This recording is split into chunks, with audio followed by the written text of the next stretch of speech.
To access the interior handle return springs, remove the two screws beneath the control board faceplate in order to remove it.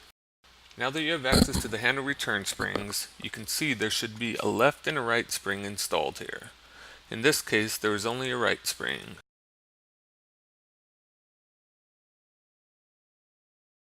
To install the left spring, use a pair of needle nose pliers to remove the left C-ring from the tension bar beneath the handle return spring. Slide the tension bar inwards until it becomes free.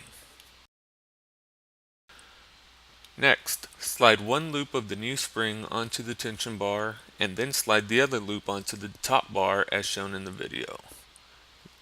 Line up the tension bar with the slot you removed it from and then reattach the C-ring.